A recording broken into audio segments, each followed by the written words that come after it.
તો કેમ છો મિત્રો, તમે બધા મજામાં છો? હું પણ મજામાં. તમને મારા તરફથી જઈ છે આરામ. હવારમાં બેસી ગયો તો નાસ્તો કરવા માટે. નાસ્તો કરી પછી મારા પપ્પાના હવારમાં નાસ્તો માટે નીકળી ગયો નાસ્તો માટે. આજે શું તમે વિચારતા છો આજે દિવાળી છે તો પણ હું જૂના કપડા માટા મારું છે. મેજર પ્રોબ્લેમ છે મારે થોડો ફેમિલી પ્રોબ્લેમ.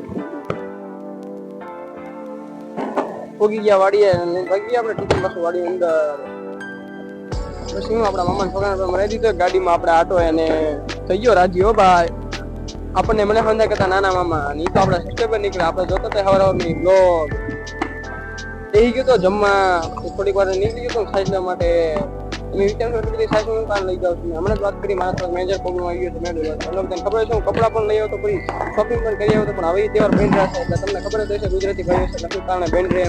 બ્લોગમાં કહેવાય એમ નથી પણ આ શિખરી જતો વડોદર વાળો રોડ છે જે હાલતા હશે એને તો ખબર જ હશે કેટલો ખરાબ છે. વાગી ગયા હતા 4 એટલે થોડુંક આપડો ભાઈબંધ નો ફોન આવ્યો તો ફોટા પડવા માટે. ફોટા પડવાનું કામ પતાવી આવી ગયો તો ઘરે આવીને ગયો તો જમવામાં બસ જો આજ એટલું જ છે. બસ આ બ્લોગ આપણે મળશું તમને સુધી નવા બ્લોગમાં. Tata bye bye. બ્લોગ આમ થોડીક તકલીફ રહે તો માફ કરજો, થોડીક ફેમિલી પ્રોબ્લેમ